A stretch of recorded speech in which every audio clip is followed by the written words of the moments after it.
সিলেট জেলা বিএনপির সাধারণ সম্পাদক ও সিলেট ৬ আসনের বিএনপি মনোনয়ন প্রত্যাশী অ্যাডভোকেট এমরান আহমদ চৌধুরীর নেতৃত্বে বিশাল গণমিছিল দিয়েছে বিয়ানীবাজার উপজেলা ও পৌর বিএনপি।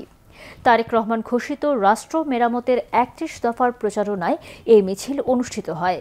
বিয়ানীবাজার প্রতিনিধি তোফায়েল আহমদের প্রতিবেদনে বিস্তারিত। ক্যামেরায় ছিলেন অরুণ বৈদ্য।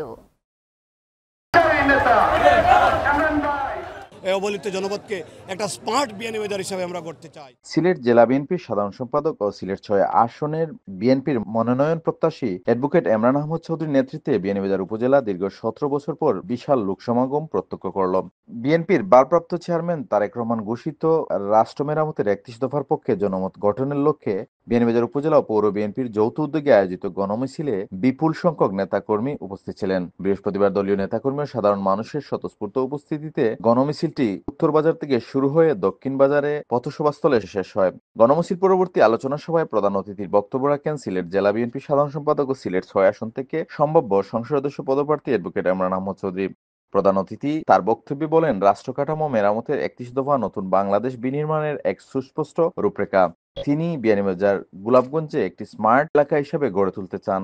আমি বিশ্বাস করি তারেক রহমানের এই যে ৩১ দফা যুগান্তরের পদক্ষেপ, এই পদক্ষেপের মাধ্যমে আমরা এই এলাকার জনপ্রতিনিধি, আমাদের নেতা যাকেই দিবেন আমরা তার পক্ষে কাজ করব। পাশাপাশি আমরা বিশ্বাস করি এই এলাকার জনগণের আশা আকাঙ্ক্ষা প্রতিফলন তিনি ঘটাবেন এবং সেই ঘটানোর মাধ্যমে এই এলাকার মানুষ যে এই অবহেলিত জনপদকে একটা স্মার্ট বিয়ানীবাজার হিসাবে আমরা করতে চাই, যেটা আমাদের ব্যক্তিগতভাবে আমার লক্ষ্য এবং আমার নেতা তারেক রহমান উনারও সেটা লক্ষ্য।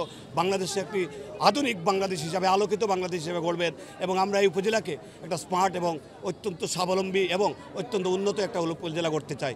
আমি বিশ্বাস করি ইনশাআল্লাহ আমরা সেটা করতে পারবো, কারণ এই এলাকায় আমি ২২ বছর যাবৎ কাজ করে যাচ্ছি। এই তিনবার নমিনেশন সিক করেছি। আমার বিশ্বাস ইনশাআল্লাহ আমাদের নেতা তারেক রহমান মানুষের আশা আকাঙ্ক্ষার সেই মূল্যায়নটুকু করবেন। বিয়ানীবাজার উপজেলা বিএনপির সহসভাপতি আব্দুস সবুরের সভাপতিত্বে ও বিয়ানীবাজার উপজেলা বিএনপির সাবেক সাধারণ সম্পাদক সিদ্দিক আহমদ ও পৌর বিএনপির ভারপ্রাপ্ত সাধারণ সম্পাদক নজমুল হোসেনের যৌথ সঞ্চালনায় সভায় উপস্থিত ছিলেন জেলা বিএনপির উপদেষ্টা আম্বিয়া চৌধুরী, বিয়ানীবাজার উপজেলা বিএনপির সাবেক সহসভাপতি মাসুক উদ্দিন আব্দুল কুদ্দুস, জেলা বিএনপির সহ স্থানীয় বিষয়ক সম্পাদক এনামুদ্দিন, উপজেলা বিএনপির সাংগঠনিক সম্পাদক ও উপজেলা যুবদলের আহ্বায়ক আব্দুল করিম তাজুল, উপজেলা যুবদলের যুগ্ম আহ্বায়ক দৌলা হোসেন সুভাষ প্রমুখ। Tofail Ahmed, channel S news, Beanibazar.